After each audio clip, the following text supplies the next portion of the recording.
Еще раз доброе утро, дорогая церковь. Я рад вас всех видеть в воскресенье. В правильном месте. Добро пожаловать на богослужение в церковь Голубой Камень, города Якутска. Если кто-то внизу, у нас людей больше внизу, чем наверху, пожалуйста, проходите уже наверх.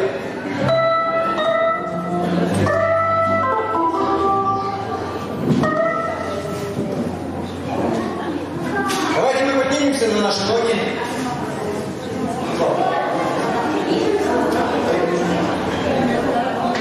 Давайте мы помолимся, благословим этот день, это собрание.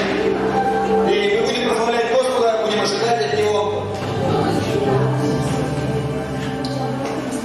Аллилуйя, Господь, Отец Небесный. Благодарим Тебя за Твою милость и благодать к нам. Благодарим Тебя за то, что Ты даешь возможность приходить сюда. За то, что у нас мирное небо над головой в нашем городе. Господи, мы отдаем это собрание в Твои руки. Мы просим Тебя, благослови нас, каждого человека, который пришел сюда. Я прошу Тебя, Господь, пусть никто не уйдет равнодушным. Коснись каждого. Ты знаешь сердце каждого человека.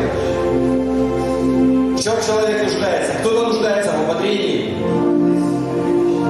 кто-то нуждается в отдыхе, а кто-то нуждается в наставлении, кто-то в обличении. Господь, Ты знаешь, пусть каждый получит то, что ему нужно. И мы смотрим на Тебя, Господи, и ожидаем от Тебя, уповаем на Тебя. И просим Тебя, веди это собрание, как Ты хочешь, двигайся, как Ты хочешь. Используй нас, используй каждого человека, послужи нам через наших братьев и сестр, и дай нам послужить и Тебе, и нашим братьям и сестрам во Христе. Славим Тебя и прославляем во имя Иисуса Христа. Аминь.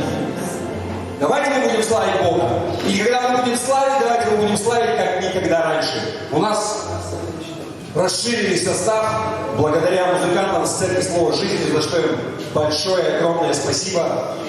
Поэтому новый день, новое вдохновение, новые песни и как никогда раньше. Если ты никогда не прыгал, может быть, сегодня время попрыгать. Если ты никогда не поднимал руки, это для тебя верх такого поклонения. Я тебя ободряю. У тебя будет побуждение, подними руку. Но пой громко, чтобы ты сам себя слышал. Хорошо? Потому что он достоин. Аминь.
аплодисменты дадим.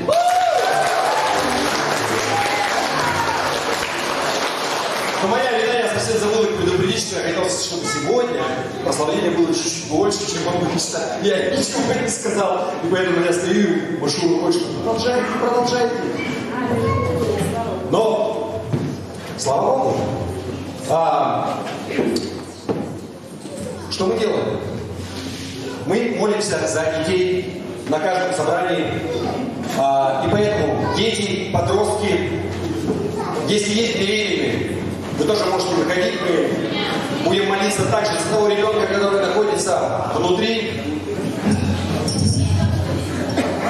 Вы знаете, что у нас уже добрая традиция такая, да? Благословить — это сказать благое.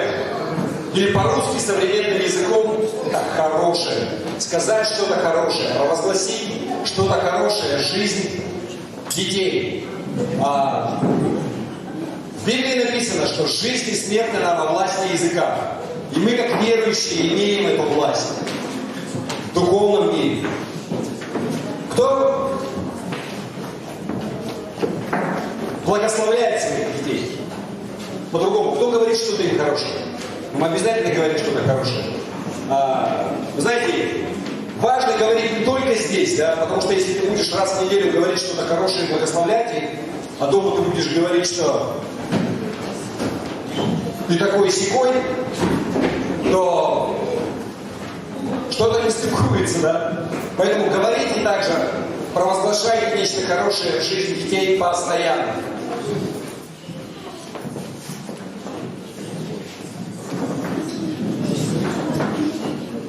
У нас сегодня вот еще у Андрея, если никто не знает, у нас Андрей есть такой. Ему сегодня именно 18 лет исполняется. Боюсь тебя разочаровать, детство кончилось. Добро пожаловать на взрослую жизнь. Там все праздно суровей. Давайте мы помолимся за них всех, за Андрея, потом также в отдельности.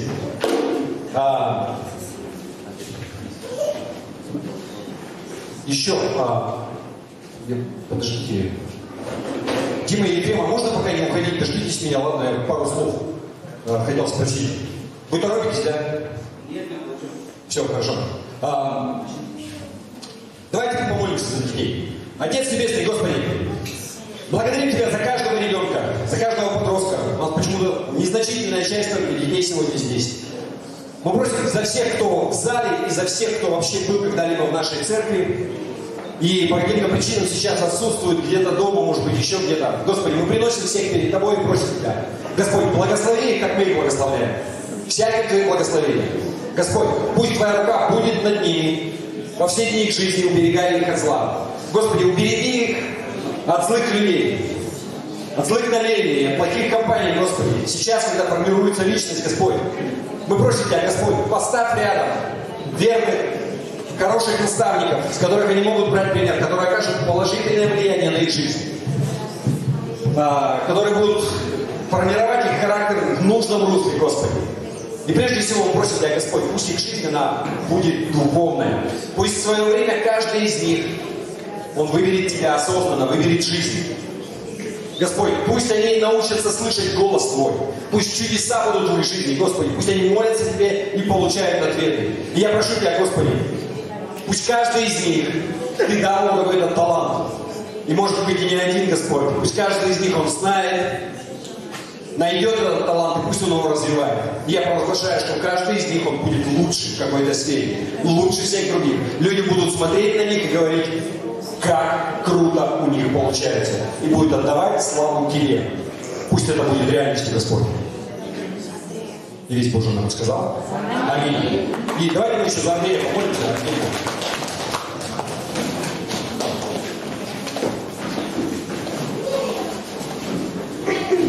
Аллилуйя, Господь. Я благодарю Тебя за моего брата во Христе. Помазываю его сейчас.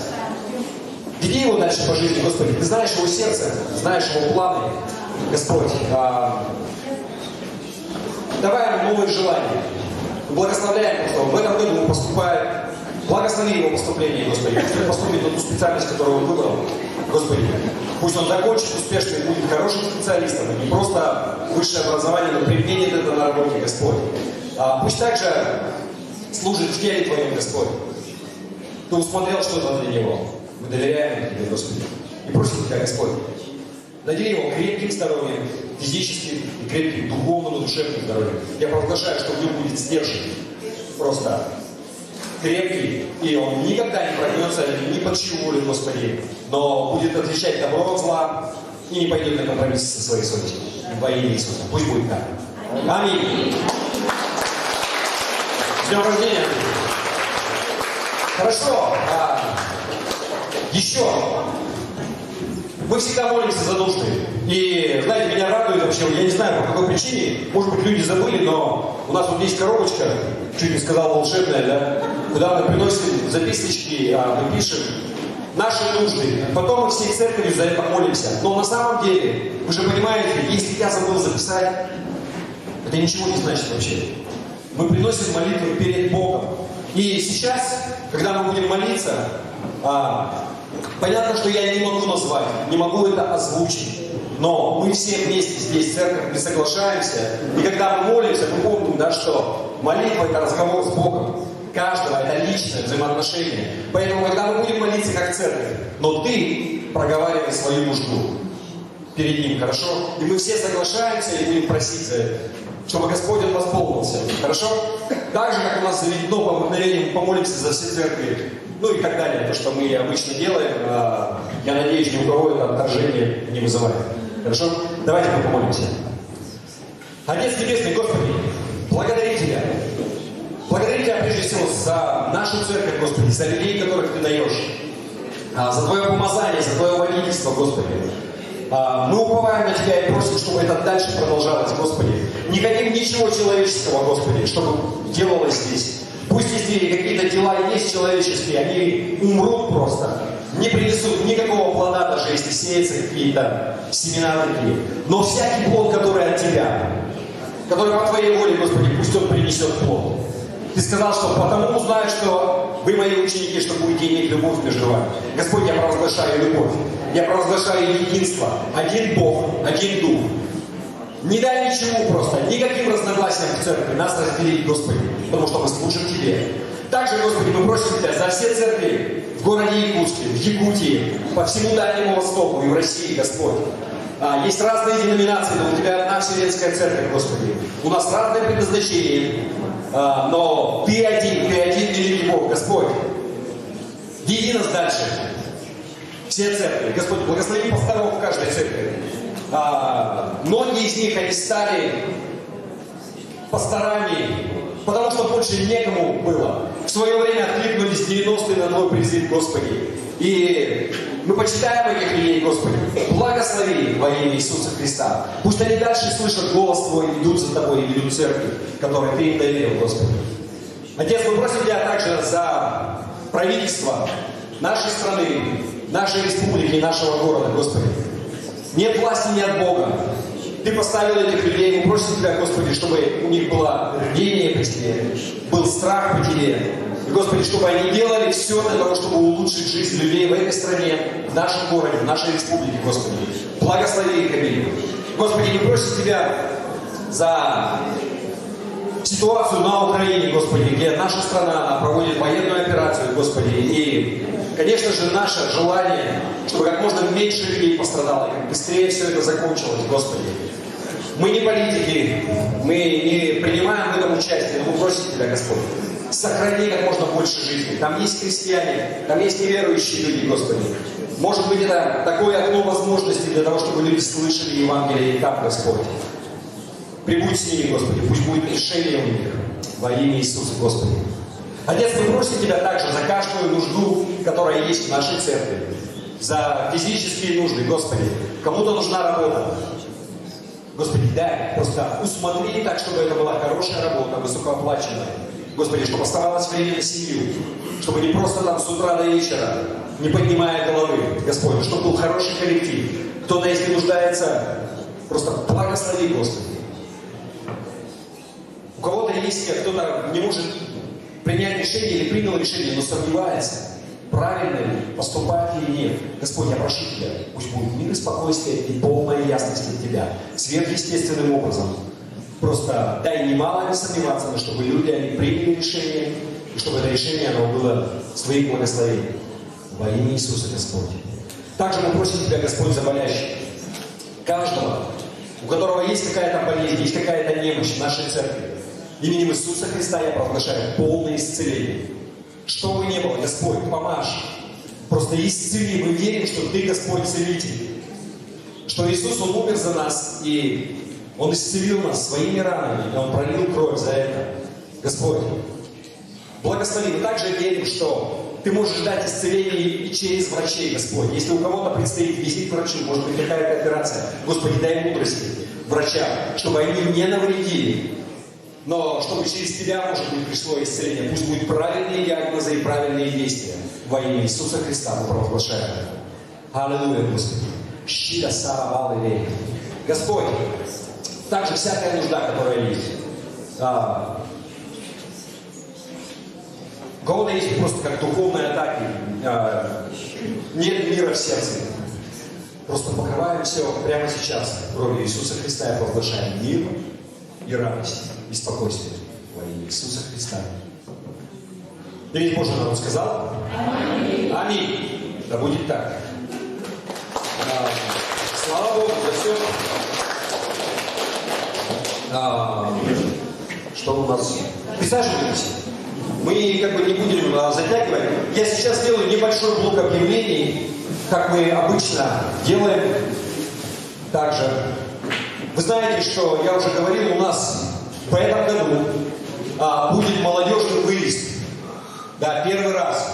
И люди, которые принимают участие в организации, ну это наши люди, но также мы принимаем со стороны, это люди, которые проводили более 20 лет лагерь в Амурской области. Да? И первый раз у нас все будет на 4 дня, потому что больше мы не вытянем. И мы хотим остановиться на базе, чтобы, я боюсь, что будут запреты на выезд в лес, в связи с, как у нас последние 2 года были такие пожары. Поэтому, помните, мы говорили, кто помнит вообще? Кто не помнит? Я каждое воскресенье объявляю, неужели кто не помнит? Ребята, вы не стесняетесь руки поднимать? Хорошо, я просто к чему это? Вполне вероятно, что нам придется компенсировать для часть затрат, кто-то там, ну, в смысле, стоимость путевок, это будет делать церковь, поэтому вы можете принять материальное участие в этом. Если у вас есть подросток от 14 лет, да, он также может поехать. Это у нас вообще ответственный директор лагеря, там Марина Федорова, вот она там сзади стоит, если кто знает, кто не знает, вот она, Марина Помшила, да, вот она. Она директор лагеря, по всем вопросам можно будет подойти к ней и узнать. Я просто ободряю вас. У нас постепенно, слава Богу, заполняются все места. Имеется в виду людей, которые за что-то отвечают, ответственных. Это...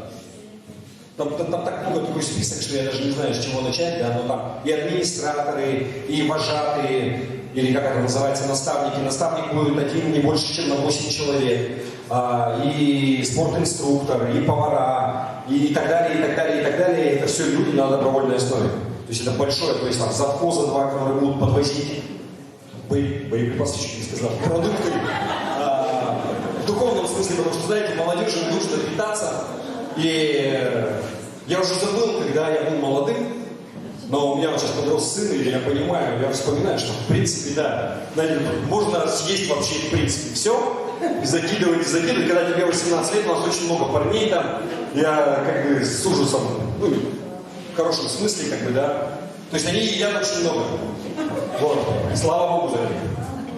Также мы, ну, так и не сделали, но очень я ободряю вас, если у вас есть желание принять в этом участие. Это первый раз, как бы, да, в нашей церкви вот такое, и я надеюсь, что, ну, будет, слава Богу, будет хорошо. У нас также началось служение такое вот, мы после каждого собрания, мы остаемся на трапезу, да, мы вместе пьем чай, имеем общение, и Таня и Маша у нас, да, вот, слава Богу за них. Они приходят сюда раньше всех, они все это дело нарезают, они закупают, потом они еще остаются и убирают. И я не устаю повторять, неужели у нас больше нет никого, кто бы хотел помочь? Я потому что спрашиваю, есть кто-то? Никто не пивается. Поэтому, если Господь Он касается вас, и вы хотите помочь в этот Маш, я Таню не вижу, вот, и Татьяна сзади, да, можно подойти к ним, они ответственные. Также у нас есть люди, вы можете приносить что-то с собой. Мы только это начали. Если вы не можете принести с собой, можно какую-то небольшую сумму денег, у них отдельная карта. В группе мы, наверное, делали реквизиты, там, 100-200 рублей, чтобы купить там какие-то печенье, чай там, и так далее. Они постепенно расширяются, там, деньги появились. Они купили графины, чтобы морс разливать. У нас их много появилось, там, скатерти новые и так далее, и так далее. Ну, что, скатерти уже купили? Ничего нет. Ну, по крайней мере, говорили, что собираются. Я забегаю вперед. Поэтому пусть Господь благословит, если вы хотите в этом принять участие, потому что что такое церковь? Помните, мы много раз говорили, церковь это не здание, да? Церковь это собрание святых. А святые это кто?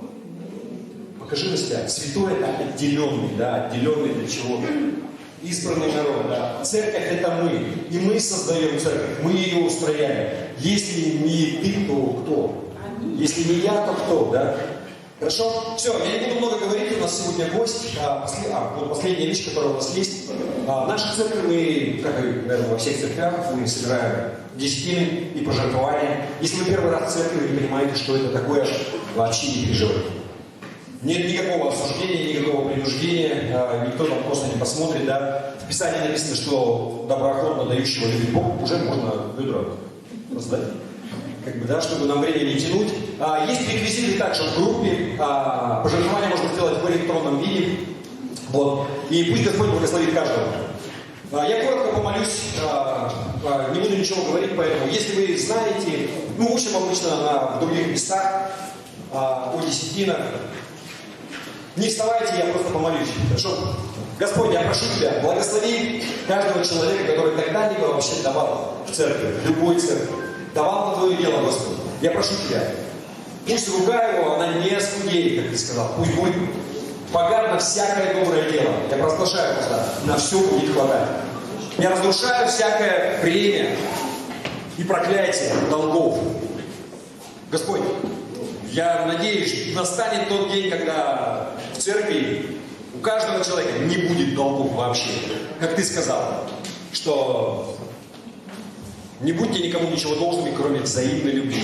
Пусть это будет реальность, Господи. Но все, кто дает, Господь, Ты видишь их сердце, благослови их во имя Иисуса. Аминь. И зачем мы это делаем? Я думаю, что все вы понимаете, то есть мы, еще раз, мы не получаем никаких финансирований нигде, да? Мы не государственная структура, мы еще не какая-то структура. Мы живем за счет того, что мы собрали и сами. Вот продукты, которые мы покупаем, проповедники, которые к нам приезжают, электричество, за которое мы платим, отопление, которое мы оплачиваем, ремонт, который мы делаем, аппаратуру, которую мы покупаем. Сегодня круто, кстати, было, да? Вот скажите еще раз. Слава Богу просто за прославление, и слава Богу, что у нас были деньги купить барабаны, басовую гитару, клавиши там, и так далее, и так далее. И вы знаете, нам нужны очень срочно, еще вчера нужны были мониторы ушные, отдельный усилитель, нам нужен новый микшерский пульт, вообще планов громадье. Потому что звук, конечно, хороший, меня устраивает, но я верю, что можно сделать гораздо лучше. Знаете, прям вообще на профессиональном уровне, и это будет. Знаете, и будет не потому, что мы там какие-то мечтатели, да потому что вы, ты и я, мы даем, и мы что-то делаем для этого, понимаете? А если двое или трое не согласятся во имя Его что-то делать, можно город свернуть. Аминь? Хорошо. У нас сегодня гость. Если вы были в пятницу и в субботу, вы уже знаете его. И, может быть, не только в пятницу и в субботу, человек уже, по-моему, третий раз, да? В городе Якутске, насколько я помню. Поэтому давайте мы поприветствуем пастор Сергей Кульман, церковь города Хабаровска, река жизни. Добро пожаловать. Спасибо. Всем привет. Так, я так не делаю, но что-то сейчас мысль такая, вернее, я давно так не делал. Я потому что знаю, что очень многим исцеление нужно, тематика будет совсем другая. Знаете, Бог бывает чудесным образом исцеляет, то есть, допустим, моментально. А бывает такое, когда это идет процесс. чтобы процесс запустить, бывает такая, ну, точка, ну что ли, включения, скажем, включатель такой, точка контакта. Поэтому иногда, я не помню, я уже давно такое не делал, но если вы хотите, то есть если кому нужно исцеление, вы можете сюда принести платочек свой, там, листик вырвать сюда, если там бутылку воды, вот если сюда сейчас принесете, и в процессе служения заберете. Есть такие свидетельства, мы когда давненько такое, я говорю, не практикуем, но было такое, одна сестра, у нее, знаете, шишки вот на ногах были, и взяла вот листик этот и, короче, приложила к себе. На утро у нее раз осталось, но это немыслимо. Кто-то себе в штаны даже пихает какие-то, то есть есть правда, но да, мы можем улыбаться, мы можем смеяться, но человек, который страдает какой-то болезнью, он не до смеха. И получает тоже исцеление. Так что сейчас, может быть, где-то пару минут, если хотите, сюда, вот, на кафедру или сюда, и потом вы... Не мне, вот сюда давайте просто. Несколько, а потом после служения вы заберете это, и куда надо приложите, или кому надо. Или вы знаете своих родных и близких, и им туда налепите куда-нибудь, не знаю, все знаете сами. Поэтому вот. Пусть это как бы точка контакта будет у вас. Это... Есть такие моменты в жизни, поэтому это ваша вера, и все, но не более того. Никакого тут нету язычества в этом, никакой глупости нет.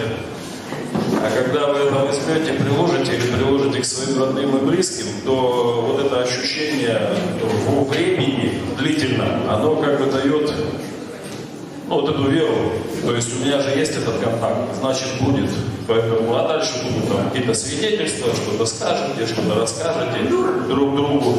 А даже если вы не расскажете, главное результат, правда же? Потому что когда человек получает результат, получает от Бога ответ, а это только от Бога, больше никак. Никогда не смотрите на человека, никогда не смотрите на людей, потому что люди могут говорить глупости, предать могут какие-то вещи говорить, которые вообще несуразные. Вот. Поэтому это просто будет ваша точка контакта, вашей веры. Включайте. Ну, заберете это после служения. И еще такой момент был, который как раз вот пастор, который сейчас молился, говорил о том, что и есть беспокойства какие-то у людей. И я хочу сегодня сказать одну тему. Я думаю, что она касается подавляющего большинства христиан, что меня всегда интересуют братья и сестры, которые живут нормальной жизнью, которые уверовали, но у нас обычно либо учение, либо кто-то что-то скажет, либо у нас информация какая-то входит внутрь нас, и она живет, и она формирует наше мировоззрение. И вот это мировоззрение иногда такое кривенькое бывает, и оно доставляет дискомфорт в этой даже земной жизни христианина. Чего не должно быть на самом деле, я считаю. Я считаю, что во Христе Иисусе это всегда победа и благословение. И я тему сегодня назвал это «Вошедшие в покой». Вы уже, наверное, догадываетесь, какое будет там потом местописание, но на самом деле это довольно серьезная вещь, и я бы очень хотел, чтобы наше мировоззрение формировалось на основании Божьей благодати, на основании Божьей любви, Божьей милости по отношению к каждому из нас. Бог есть любовь, правда же? Вот. И давайте мы будем тогда вот в этой тематике сегодня двигаться. Вошедший в покой. Я помню, как-то у меня был такой период, лет 8, наверное, подряд, я ходил в колонию, 13-ю колонию, там, в пригороде Хабаровска. Я сам никогда, как бы, не был, так сказать, в этих местах, но так сложилось, что я взял на себя служение и ходил практически еженедельно в течение вот лет 8, наверное, туда, и там группа братьев, то есть родились свыше, это мужская колония была, их человек 30 было, они такие, знаете, прям горячие были. И понятно, что мы живем в таком информационном пространстве, мы знаем, что есть такие кастовые, знаете, различия между ними. Там были все. Там были те, так называемые, с которыми они вообще не общаются. Были просто, что там, мужики красные, это не столь важно. И был там один авторитет. Авторитет, который не уверовал, у него, знаете, у него даже звезды на коленях наколоты, то есть, что ни перед кем не склонил свои колени. Сергей его звали, он ушел к Господу. И вот он сказал такую вещь. У него, когда он был на воле, у него была своя бригада, бандит. И вот он, когда попал в колонию в очередной раз, и когда он уверовал в Иисуса Христа, он всегда свидетельствовал две вещи. Он говорит: я склонил колени перед ним, перед Иисусом Христом. Это для него показатель. И самое главное, он сказал: я обрел покой. При всем том, что когда человек может надеть на себя маску, надеть на себя личину какую-то, что он контролирует ситуацию, там внутри у него было всегда беспокойство. И то, что было, и то, что происходило внутри него, этого никто не видел, но он знал. И он всегда говорил: я обрел покой.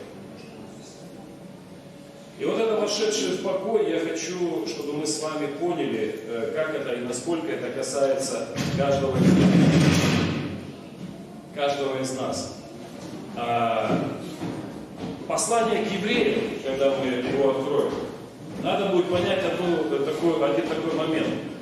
Недаром написаны какие-то послания к римлянам, галатам и так далее. То есть они в какую-то географическую местность, к какому-то этносу. Это не значит, что мы не читаем это и не берем оттуда, но это учитывает какую-то культурную особенность. Послание к евреям, оно изобилует теми вещами, которые описаны в Ветхом Завете. И то есть те тысячелетия, которые были посвящены тому, что написано в Ветхом Завете, послание к евреям, оно довольно хорошо, емко и красноречиво расшифровывает, о чем вообще говорилось в Ветхом Завете. И вот это надо всегда помнить, потому что, когда мы читаем послание к евреям, что это именно к этому этносу направлено, где бы они ни находились, или на земле обетованной, или в каком-то рассеянии. Послание к евреям говорит, о чем весь Ветхий Завет, о чем весь закон. Люди, видите, незнакомые с историей еврейского народа, они стараются, у них это внутри каждого из нас находится, мы интерпретируем это из своей культуры. Но чтобы понять, о чем речь идет, о чем говорится, то Библия нам говорит то, что послание к евреям, чтобы это понять, надо хотя бы прочитать Ветхий Завет. Это такое вступление такое. Послание к евреям, 3 главу, давайте откроем. Послание к евреям, 3 глава. И в 3 главе, 1 стих я прочитаю. «Итак, братья, святые, участники в небесном звании, уразумейте посланника и первосвященника исповедания нашего Иисуса Христа». Здесь речь идет о том, что уразумейте посланника и первосвященника исповедания нашего, уразумейте, то есть поймите, обдумайте, рассмотрите, вникните. Это говорится к евреям, почему? Потому что они всегда они всегда ожидали Мессию, который должен прийти и спасти их. Мы теперь тоже знаем, что есть тот, который спаситель мира. И здесь, приписывает это апостолу Павлу, послание к евреям. И он говорит о том, что вы разумеете, вы просто рассмотрите со всех сторон, вы вникните в него. О чем идет речь? Что это такое? И еще вот здесь, в этом же стихе написано, уразумейте посланника и первосвященника исповедания нашего Иисуса Христа. Исповедание, оно рождается из признания. Я признаю, поэтому говорю о нем. Я признаю его, что он первосвященник, что он взял мои грехи, что он мой Спаситель, что он мой Господь. Я это признаю, поэтому я исповедую, то есть я это говорю. И об этом как раз идет речь. Давайте мы с вами пойдем дальше со 2 стиха. Который, то есть Иисус, который верен поставившему его, как и Моисей во всем доме его. Ибо он достоин тем большей славы пред Моисеем, чем большую честь имеет в сравнении с домом тот, кто устроил его. Ибо всякий дом устрояется кем-либо, а устроивший все есть Бог. И Моисей верен во всем доме его, как служитель, для засвидетельствования того, что надлежало возвестить, а Христос, как сын в доме его, дом же его мы, если только дерзновение и упование, которым хвалимся твердо, сохраним до конца. Здесь противопоставляется Моисей и Иисус Христос. Моисей – это такой главный слуга в доме, а Иисус Христос – это сын. Кто, скажите, статусом выше? Сын или главный слуга? Конечно же, сын, однозначно. И здесь как раз речь идет именно об этом. И предыдущий стих говорит, вы уразумеете, вы подумайте, вы рассмотрите его вот в этом контексте. Моисей, насколько был велик, но он в доме, он служитель, он один из главных служителей, может быть, он главный даже, когда дающий закон. Но Иисус – это сын. И вот здесь вот есть такой момент в 6 стихе. Христос, как сын в доме, в дом же его мы, если только дерзновение и упование, которым хвалимся, твердо сохраним до конца. Давайте разберем, до конца какого конца, что это за конец, о каком конце идет речь. Это земная жизнь. Это земная жизнь, вот когда мы здесь живем на этой земле, до конца нашей земной жизни. Потому что вечной жизни конца нет, правда же? А речь идет именно о физической вот этой жизни. До конца сохранить, как только закончим земную жизнь. А так что нам надо сохранить до конца? Давайте с вами смотреть. Дерзновение написано. Что такое дерзновение? Дерзновение в определенном смысле это смелость, но это открытость принародная. То есть я при любом народе могу говорить об Иисусе Христе. В смысле, если меня спросят, да, я верю в Него, да, это мой Спаситель, да, это мой Господь. Публичное заявление. При любых людях, при любых обстоятельствах. Если спрашивают, на кого я уповаю, в чем мое упование, я говорю, это Иисус Христос. Вот это называется дерзновение, вот это называется смелость, которую надо сохранять до конца. А еще написано, если мы сохраним упование. Упование – это надежда. Надежда такова должна быть на Иисуса Христа, чтобы, когда она сбывается, знаете, в конце сказать, вышло лучше, чем я ожидал. Вот примерно так. Так вот, когда здесь мы с вами читаем, что если мы сохраним до конца дерзновение и упование, на кого? На Иисуса Христа. Иисус Христос заявил о себе такую вещь. Я есть жизнь. Не у меня в карманах, не у меня в руках. Он говорит, я есть жизнь. Поэтому, когда мы с вами хотим жить, нормально жить, полноценно жить, когда мы будем смотреть, если на обстоятельства вокруг нас, они нас предадут. Но когда мы смотрим на Иисуса Христа, мы можем жить им. При любых обстоятельствах. Плохо мне, хорошо. В долине смертной тени я. Или я восхожу на скалу. Неважно где. Я живу Иисусом Христом. От этого апостол Павел тоже говорит, что на самом деле он говорит, я привык жить во всем. И в скудости, и в изобилии. То есть я ни в чем не имею нужды, потому что живет Иисусом Христом. Вот это есть серьезнейшая разница. И здесь тоже говорится, сохранить дерзновение и упование. Дом его мы, то есть люди, если сохраним. 14 стих смотрим с вами. Ибо мы сделались причастниками Христу, если только начатую жизнь твердо сохраним до конца. Сохраним первоначальную убежденность, сохраним эту жизнь в Иисусе Христе.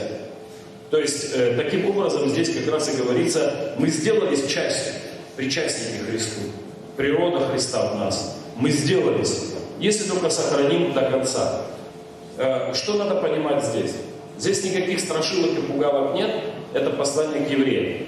Там проблема заключалась в том, что евреи, которые уверовали в Иисуса Христа, они потом начинали отходить опять в иудейство. Давайте вспомним те слова, когда в этом же послании к евреям написано: не будем оставлять собрания вашего, да? Часто это используют для манипуляции, чтобы люди не ходили на собрания в другие церкви. Это абсолютнейшая неправда, это манипуляция. Там речь идет о том, что евреи стали уходить из христианского собрания в синагоги в иудаизм. И речь именно в контексте идет о том. И послание к евреям написано: не будем оставлять собрания, давайте я так правильнее скажу, не будем оставлять христианского собрания. Потому что дальше в контексте написано: иначе у вас не остается жертва за грех. Все. Жертва за грех у нас это Иисус Христос. Вы видите, мне приходится чуть-чуть вот так туда-сюда ходить от тематики. Ибо мы соделались причастниками Христу, если только начатую жизнь твердо сохраним до конца. Начатую, то есть во Христе Иисусе. С 17 стиха читаем дальше. На кого же негодовал он 40 лет? Это сейчас речь идет о Ветхом Завете. Не на согрешивших ли, которых кости пали в пустыне? Против кого же клялся, что не войдут в покой его, как не против непокорных? Итак, видим, что они не могли войти за неверие. Непокорность – это бунтовство, это почему народ израильский ходил 40 лет по пустыне, и, в принципе, из вышедших из Египта вошли только двое – Иисус Навин и Ахалев. Ну, и новое поколение, которое родилось в 20 лет, вышедших, да, и ниже, вернее. Он говорит, негодовал, за что? Почему они не вошли в землю, которую Бог обещал? Вот это обетовал, он же сказал, пообещал. Ответ есть, за неверие. Они не верили. А чему они не верили? Во что они не верили? Как это вообще понять? Это неверие, недоверие к Богу. Когда человек начинает смотреть на себя, когда человек смотрит на свои поступки, и он таким образом говорит, если я сделаю так, или вот так, тогда я дойду. Неверие, это значит, я смотрю на себя и думаю, дойду я или нет. А надо смотреть на Бога и сказать, Он меня доведет. Он справится со мной. Он, если пообещал, Он это сделал. Если Он взялся уже за меня, Он это доведет до конца. И в этом есть вера. Вера не просто в Бога, в Его существование, а в то, что Он способен это сделать. Как вот народ израильский, который погиб в пустыне, они не могли войти за неверие. Они доверяли, что Бог это сделает. Поэтому они нам просили, вот если была та еда или та еда, и тогда бы все было хорошо, оказывалось, что еда им не помогала. Вопрос был только в вере. Покой, в котором говорил Бог, что Он ведет, покой – это некая обещанная территория. Сейчас нам надо с этим разобраться, чтобы понять, к чему мы вообще с вами призваны и реально ли мы там находимся. Покой – это обещанная территория. В послании к евреям мы с вами давайте 4 главу откроем. И в 4 главе 6 стиха я читаю вот что. Итак, как некоторым остается войти в него, то есть в покой, а те, которым прежде возвещено, не вошли в него за непокорность, то еще определяет некоторый день ныне, говоря через Давида, заметим, через Давида. После столь долгого времени, как выше сказано, ныне, когда услышите глас его, не ожесточите сердец ваших, ибо если бы Иисус Навин доставил им покой, то не было бы сказано после того о другом дне. Иисус Навин жил гораздо ранее, чем Давид, но Иисус Навин, который взял эстафету после Моисея, он вел в землю обетованную израильский народ. Он вел их на территорию покоя. Если бы он доставил этот покой, то Давид спустя 1000 лет о каком еще покое говорит тогда? Вот здесь вот автор послания к евреям задается этим вопросом. Куда же привел Иисус Навин? Нам надо сейчас глянуть книгу Иисуса Навина и 22 глава, чтобы понять. Мы с вами идем к тому ответу, о чем идет вообще суть, вошедший в покой. 22 глава, давайте мы прочтем 4 стих. «Ныне Господь Бог ваш успокоил братьев ваших, как говорил им, итак, возвратитесь и пойдите в шатры ваши, в землю вашего владения, которую дал вам Моисей, раб Господень, за Иорданом». Вы видите, покой – это некая обещанная территория, 23 глава, 1 стих. Спустя много времени после того, как Господь успокоил Израиль от всех врагов его со всех сторон, Иисус состарился, вошел в преклонные лета и так далее. То есть, покой – это жизнь на определенной территории в защите, которую обещает Бог от врагов. Но тогда возникает вопрос послания к евреям. А о каком же дне покоя говорит потом Давид? Что как бы если уже не вошли в покой. А почему Давид спустя 1000 лет он опять говорит об этом? Что же это за такой покой? То есть, значит, не был доставлен покой израильскому народу? Ответ, конечно же, нет. Потому что мы часто интерпретируем те вещи, в которые Бог нас вводит, неправильно. Это зависит от, вы знаете, заложники вот той информации. Мы вбираем ее, и понятно, что наше мышление, мы там вычленяем какие-то вещи, которые нравятся, не нравятся и так далее, но мы становимся заложниками собственного мышления. И они думали, это покой. А Давид говорит, нет, еще будет только покой. О чем тогда идет речь? Опять мы идем в послание к евреям, Здесь с вами сейчас в 4 главе, не теряйте нить, в 4 главе, и давайте 9 стих прочтем. «Посему для народа Божия еще остается субботство». Народ Божий, это здесь, в данном контексте, это Израиль. Это Израиль, и речь идет не о теперешней субботе. А контекст говорит о том, что Давид, о котором говорил, у них все еще был шаббат. У них все еще суббота. Сейчас мы можем смотреть, что есть шаббат в Израиле. Придется все-таки немножко так вот отходить. Но понимаете, какая ситуация? Все праздники, все новомесячия, все субботы – это тень будущих благ. Тень откуда-то должна была падать. А тело во Христе написано. То есть все те вещи, которые написаны в Ветхом Завете, это лишь тень, к которой от которой шли, и надо было войти в тело. А тело во Христе. То есть все говорило о Христе и идти туда. Поэтому, если рассуждать, что до сих пор для евреев остается субботство, то мы тем самым должны признать, что никакого тела еще нет. А на самом деле, мы знаем, я не сильно сложно, да, объясняю? Оказывается, что он будет. И ситуация заключается вот в чем. Когда, если уж шаббат делать, то надо тогда исполнять весь закон. Ну так там Писание говорит. И как-то в одной полемике, когда меня пригласили там на собрание, где надо было по евреям говорить, и которые там, скажем, так назовем, пропагандисты были того иудаизма, я говорю, слушайте, ну вот ситуация такая. Человек грешит, любой. Ему надо как-то разобраться с грехом. Без пролития крови не бывает прощения. Далее. Я говорю, как евреи решают сейчас этот вопрос вне Христа? Если приносить жертвы за грех, то есть животные, то они приносят только в храме. Храма нет. Жертвы нет. Я говорю, вы как разбираетесь с грехом? Ответ никак. Поэтому Писание тоже к евреям говорит, будем входить путем новым и живым посредством крови Иисуса Христа. Другого пути нет.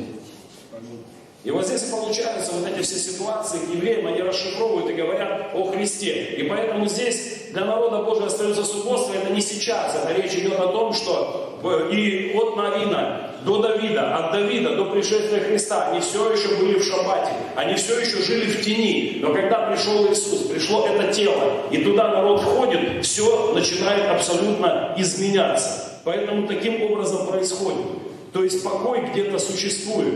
Давайте мы вернемся в 3 главу послания к евреям, вот здесь 19 стих, и сразу перейдем на 4. Потому что вы знаете, да, раньше не было, на главы разбиты, ничего этого писалось и писалось. С 19 стиха. Итак, видим, что они не могли войти за неверие, и дальше переходим в 4 главу.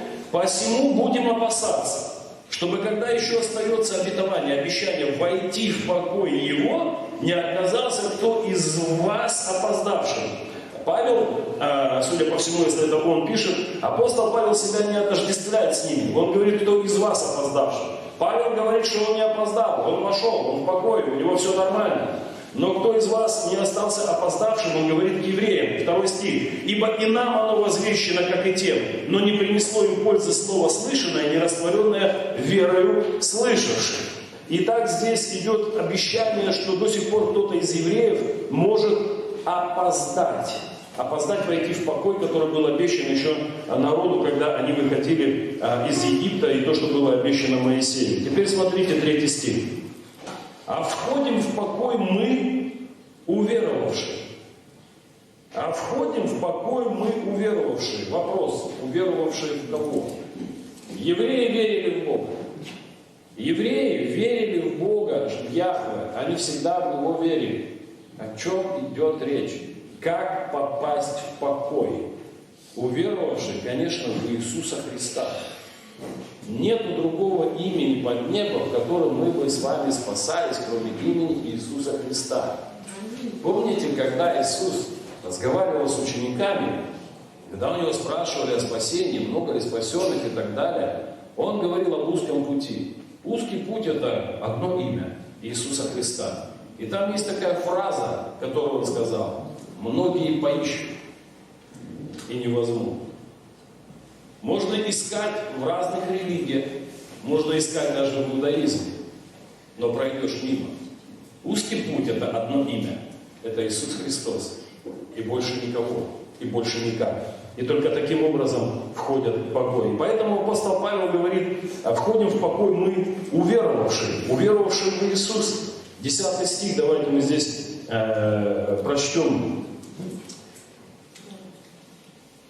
«Посему я вознегодовал на он и род и сказал, непрестанно заблуждаются сердцем, не познали они путей моих». То есть Бог, Он дает пути, не мы Ему диктуем, а именно Он. И вот еще смотрите, как апостол Павел о себе говорит в послании к Галатам, во 2 главе, давайте мы с вами глянем. 2 глава послания к Галатам, я прочту здесь 16 стих. Он говорит о себе, Павел. «Однако же узнав, что человек оправдывается не делами закона, а только верою в Иисуса Христа». Сейчас я еще раз хочу повторить. «Однако же узнав, что человек оправдывается не делами закона, а только верою в Иисуса Христа, и мы уверовали во Христа Иисуса». Вот те евреи, апостол Павел, который был по правде и закону непорочный, он говорит, и мы уверовали во Христа Иисуса, чтобы оправдаться верою во Христа, а не делами закона, ибо делами закона не оправдается никакая плоть. Уверовали.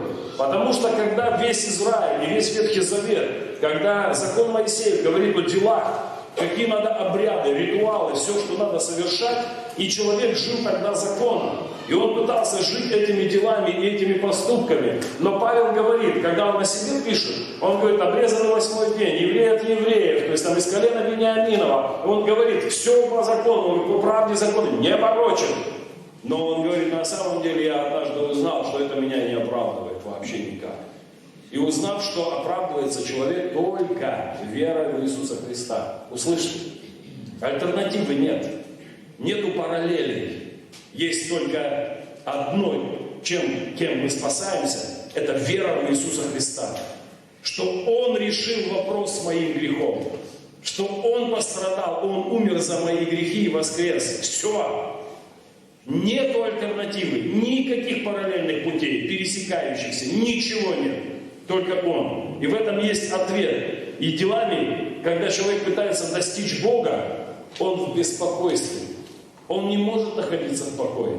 Когда он пытается делами допрыгнуть до Бога, достичь Его, у него ничего не получается, его все беспокоит, потому что, знаете, это, наверное, напоминает, когда тот юноша, который подошел к Иисусу и говорит, что мне делать, чтобы наследовать жизнь вечную?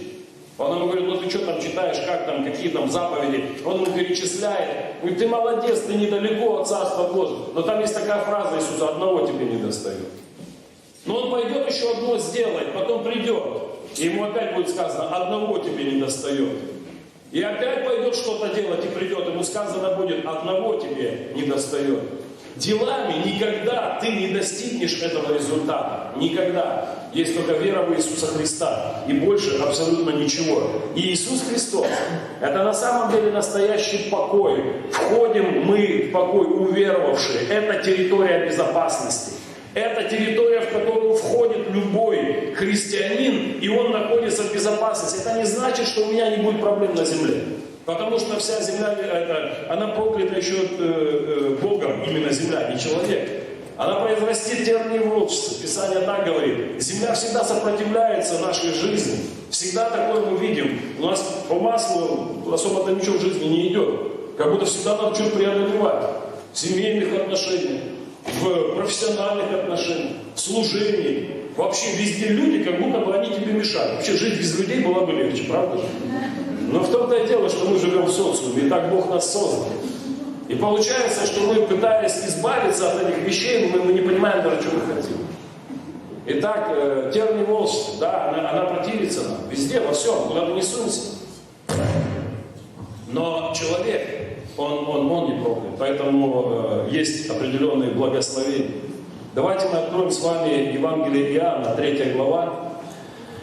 Евангелие Иоанна, 3 глава, и здесь как раз речь идет о том, что говорит Иисус.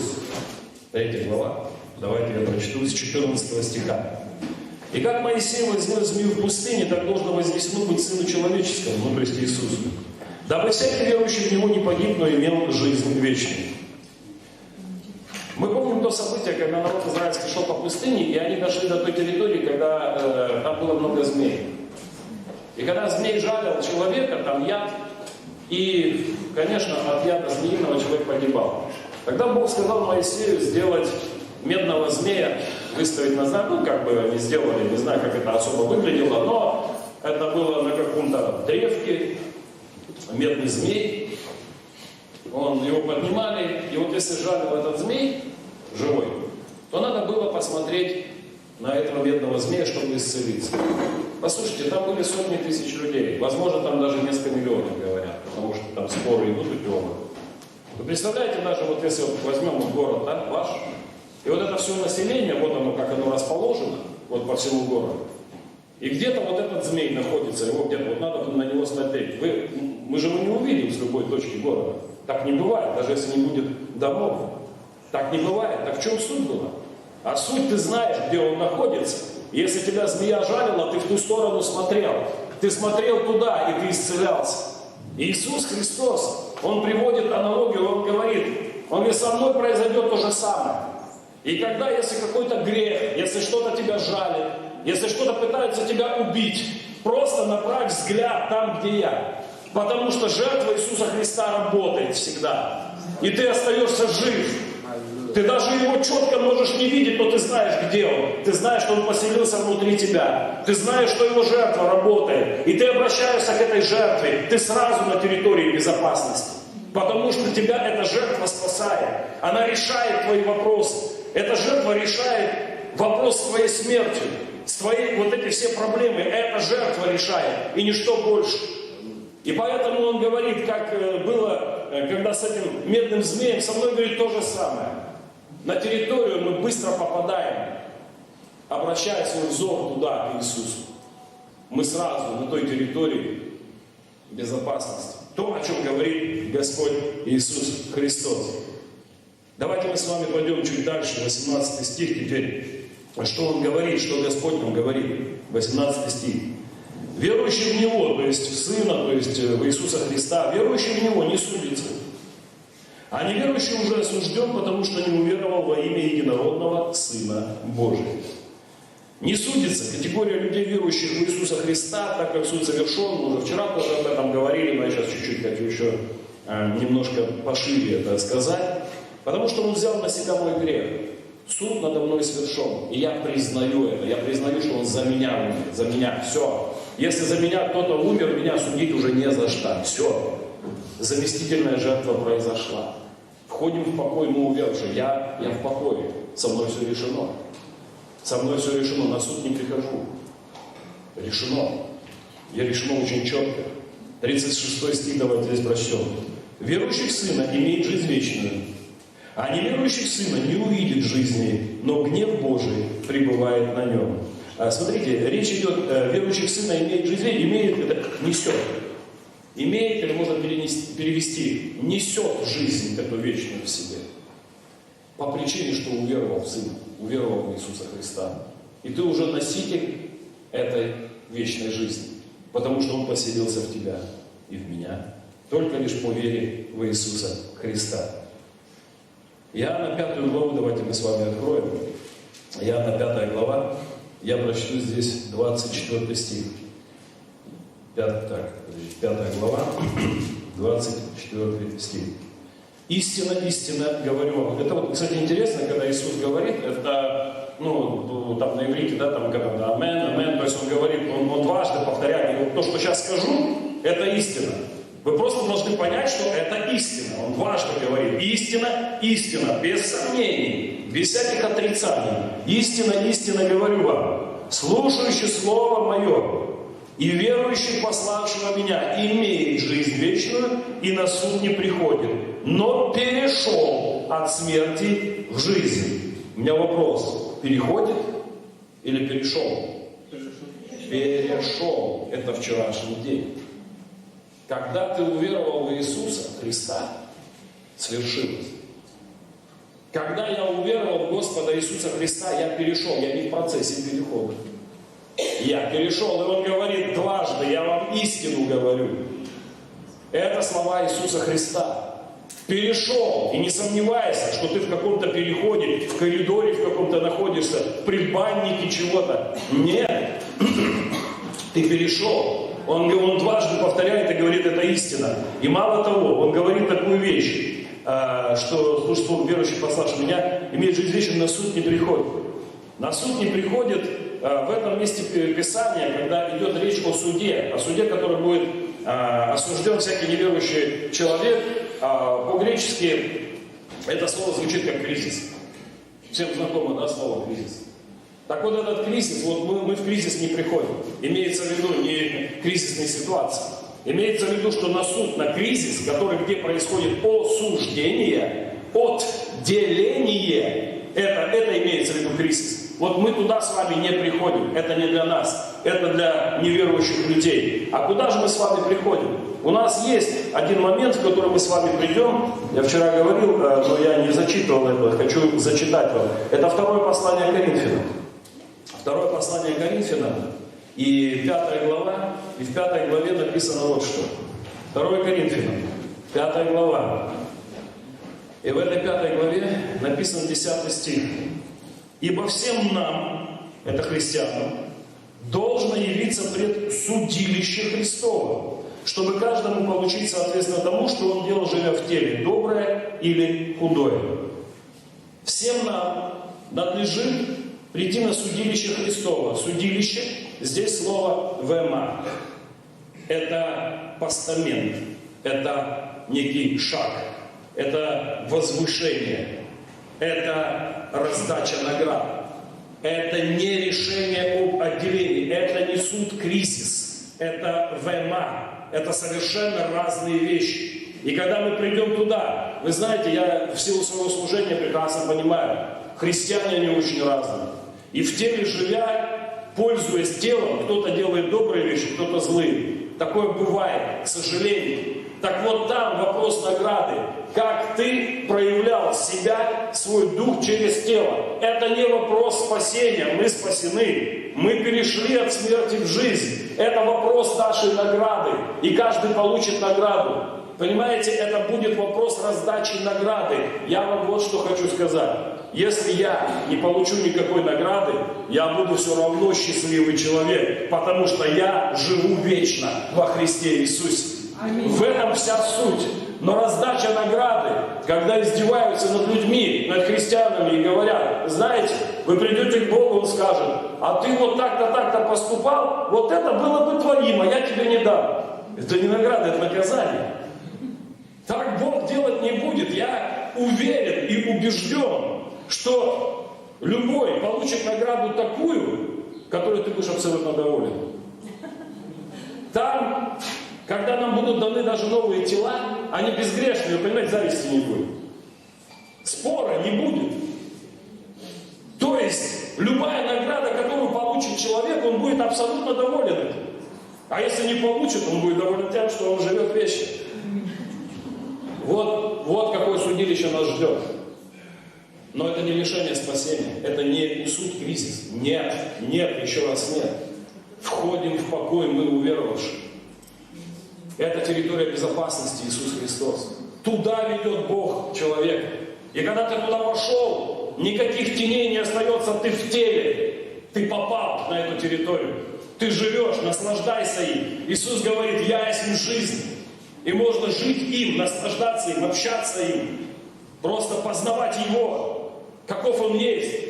Из чего Он меня еще на этой земле вытащит, из какой ерунды, в которую я вляпался, или что-то произошло в моей жизни. Я познаю Его, как Он простирает свою руку, выдергивает. Он является с разных сторон. А даже если меня убьют, да я имею жизнь вечную. Я все равно буду жить. Ничего христианина, по идее, не пугает. Входим в покой мы уверовавшие. Мы уверовавшие. И поэтому Он говорит здесь, что тот, кто поверил в Него, он перешел от смерти в жизнь. Смерть — это не наша территория. Но я имею в виду про вечную.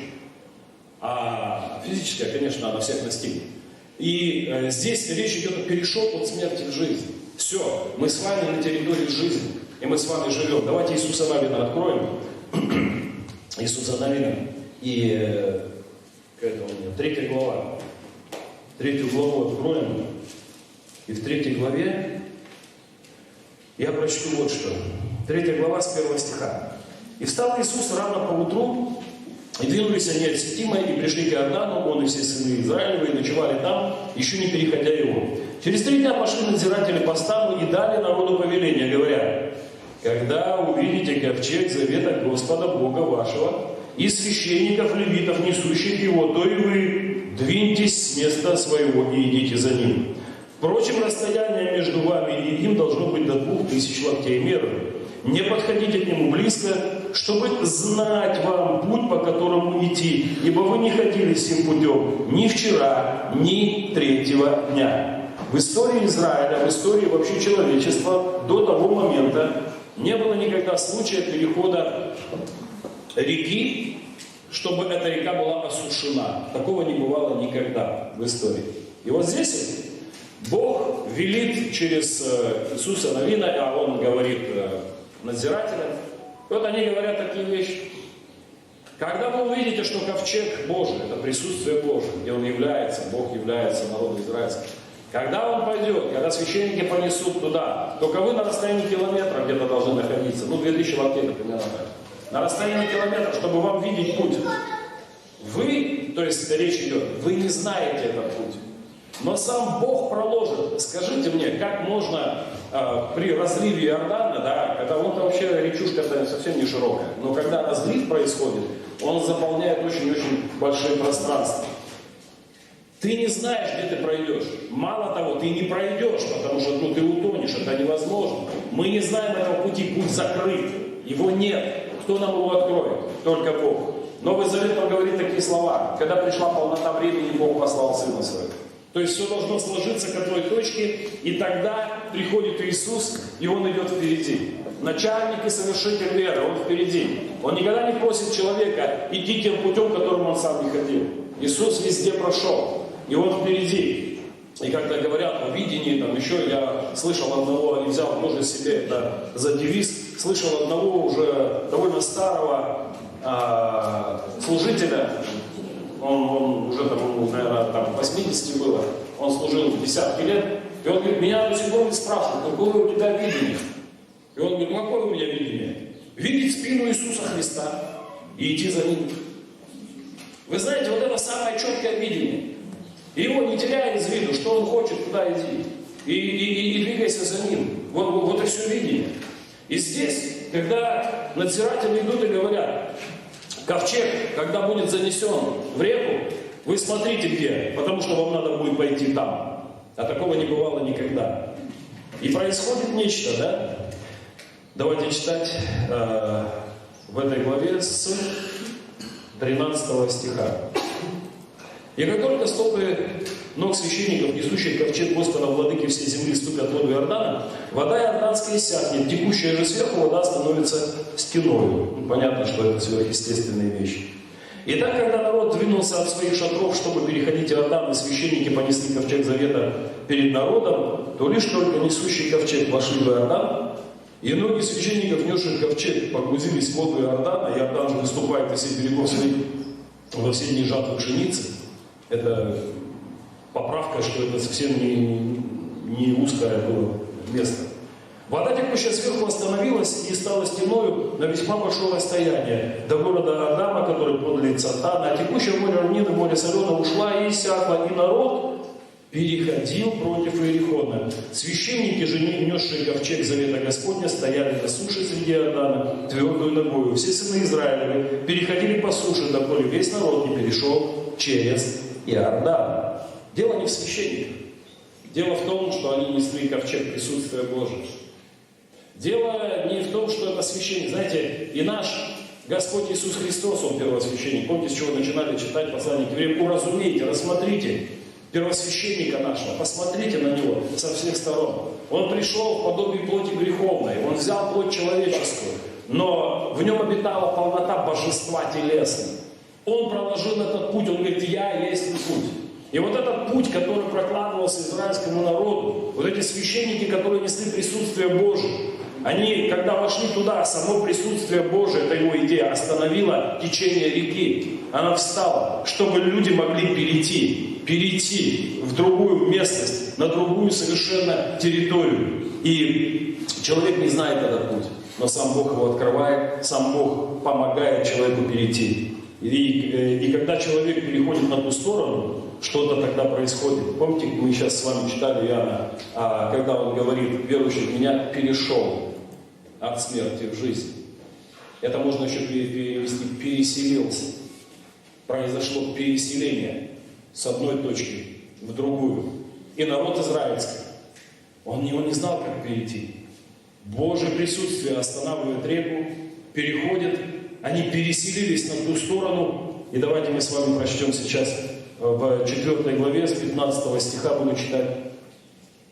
«И сказал Господь Иисусу, говоря: прикажи священникам, несущим ковчег откровения, выйти из Иордана. Иисус приказал священникам и сказал: выйдите из Иордана. И когда священники, несшие ковчег завета Господня, вышли из Иордана, то лишь только стопы ног их ступили на сушу, вода Иордана устремилась по своему месту и пошла, как вчера и 3-го дня, выше всех берегов своих. Назад дороги нет». Ты случайно не выскочишь на тот берег.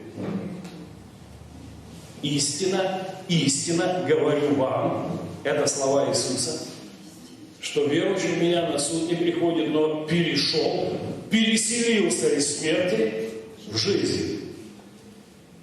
И вода потекла за спиной. И назад дороги. Входим в покой мы уверовавшие. Мы успокаиваемся. Моя безопасность Иисус Христос. Все, что сделал Бог, весьма хорошо. Все, что Он делает, не добавить, не убавить. Все, что делает Бог во Христе Иисусе. Это Он успокаивает мое сердце и говорит: я все сделал. Верь. Просто верь. Бог есть любовь. Входим в покой мы уверовавшие. Еще одно место Писания я прочту. Это Евангелие Иоанна, 10 глава. Евангелие Иоанна, 10 глава. И в 10 главе, давайте с 26 стиха. Он говорит фарисеям: но вы не верите, ибо вы не из овец моих, как я сказал вам. Овцы мои слушаются голоса моего, и я знаю их, и они идут за мною. И я даю им жизнь вечную, и не погибнут вовек. И никто не похитит их из руки моей. Отец мой, который дал мне их больше всех, и никто не может похитить их из руки Отца моего. Я и Отец одно. Как-то я слышал одного человека, который говорит: мы в руке его там балансируем. Не так, нет. Он говорит: вы у меня вот здесь. А если вам недостаточно, то моя рука в руке Отца. И нет такой твари. Не сотворил Бог того, кто может из руки Творца тебя выдернуть. Не существует такого творения. Его нет. И поэтому, когда идет какой-то страх или боязнь, особенно когда говорят о том, что там дьявол какой-то атакует, какие-то вещи, слушайте, не ставьте его на уровень с Богом. Это творение. Не может он с Богом состязаться. Нет никакой войны между Богом и дьяволом. Не существует ее. Это как ты сделаешь пластилинового дракона и воевать с ним будешь. Это же бессмыслица какая-то. Поэтому, когда идет речь о том, что он говорит: нет творения, Бог говорит: я не создал такого творения, кто бы состязался со мной и вырвал бы тебя из моей руки. Нет творения такого. Творец об этом заявляет. Входим в покой мы уверовавшие. Успокойтесь, вы во Христе. Если вы верите в Него, если вы верите, что Иисус Христос умер вот именно за твои грехи, воскрес из мертвых, ты в это веришь, и ты называешь Его Спасителем и Господом.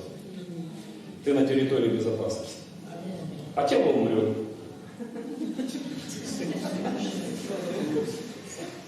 А внутренний человек, который вас ждет, будет жить вечно. А тела будут новые даны. Мы уже вчера об этом говорили. Давайте с вами успокоимся и будем доверять Богу. Потому что те не могли войти в покой, не доверяя, что Бог может это сделать. А Он сказал, Он делает. Я хочу всегда доверять Ему, знать Его и быть в этом покое, жить в этом покое. Потому что это конечная точка, к которой должен прийти абсолютно любой человек. У нас такая привилегия, мы уверовали в Иисуса Христа. Мы таки попали в это тело. И мы будем жить вечно. Аминь. Давайте встанем и будем молиться. Господь, мы благодарим Тебя, мы любим Тебя и поклоняемся Тебе. Великий и всемогущий Бог. Мы благодарны Тебе за Твою любовь, за Твою милость. Мы благодарны Тебе, Боже, за все, что Ты сделал в этой жизни. Ты чудесный Бог. Ты тот, который не имеет нужды в советниках. Ты тот, который сам дает всему жизнь. Боже, Тебе вся слава. Я поклоняюсь Тебе и благодарю Тебя, Боже, что во Христе Иисусе это решение абсолютно всего. Потому что это жизненный вопрос, Господь. Это вопрос вечной жизни, а он решен. Я так славлю Тебя, Господь, и благодарю Тебя, что посреди этого мира каким-то образом Ты нашел меня, Господь. Каким-то образом Ты взял меня в свой удел. Ты ввел меня вот в это в свое тело. Слава Тебе. Я благодарю Тебя. И я имею покой только в Тебе, Господь. Не то, что видят мои глаза или слышат мои уши. Я имею покой в Тебе во Христе Иисусе. Мой Бог, Ты моя земля обетованная, Иисус. Ты моя земля, территория покоя, в которой я живу. Слава Тебе. Я благодарю Тебя. Я благословляю каждого человека. Благословляю каждого брата и сестру. Чтобы этот покой, он поселился в сердце. Чтобы это убеждение, что это навсегда, что перешел от смерти в жизнь. Господь, пусть это внутри поселится каждого из нас. И дает уверенность, дерзновение, упование в этой жизни земной, Господь. Тебе вся слава. Я благодарю Тебя, мой Бог, за все, что Ты вершишь, за все, что Ты сделал, делаешь в нашей жизни. Господь, я так благодарен Тебе. Я так благодарен Тебе, что могу наслаждаться Тобой, Господи. А все, что вокруг, да, оно разочаровывает, да, оно ставит подножки, но я живу Тобой, Иисус. Ты никогда не предашь, Ты никогда не отвернешься, никогда не оттолкнешь. Никогда не скажешь, ты мне не нужен. Ты всегда говоришь, я люблю тебя. Ты доказываешь свою любовь тем, что ты умер там на кресте, когда я был во грехах. Я не искал тебя, ты мне был не нужен, я так думал. А ты знал, что ты нужен. Слава тебе. Однажды ты нашел, открыл глаза мои, открыл уши. Мое сердце открылось, я открылся. Мой язык, мои уста, которые стали говорить Тебе, слава Тебе, мой Господь Иисус Христос. Слава Тебе, мой Спаситель, слава Тебе, Искупитель, слава Тебе. Наслаждаюсь Тобой, люблю Тебя, благословляю Твое имя. И хочу, Господь, всегда восхищаться Тобой, жить Тобой и держать свой взор, духовный взор только на Тебе. Ничто-то не разочарую, Господь, потому что я Твой, я в Тебе, и я в Твоей руке. Тебе вся слава, Отец, Сын и Дух Святой. Аминь.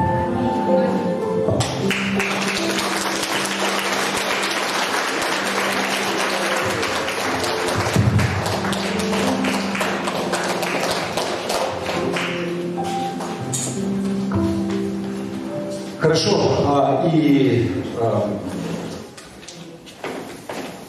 хорошее слово. Но я бы хотел сказать, знаете, не имеет никакого смысла, если ты не принял Христа как своего Господа и Спасителя. Если у нас есть такие люди, вы бы хотели принять Иисуса как Господа, как Спасителя, вы можете это сделать. Я могу с вами помолиться.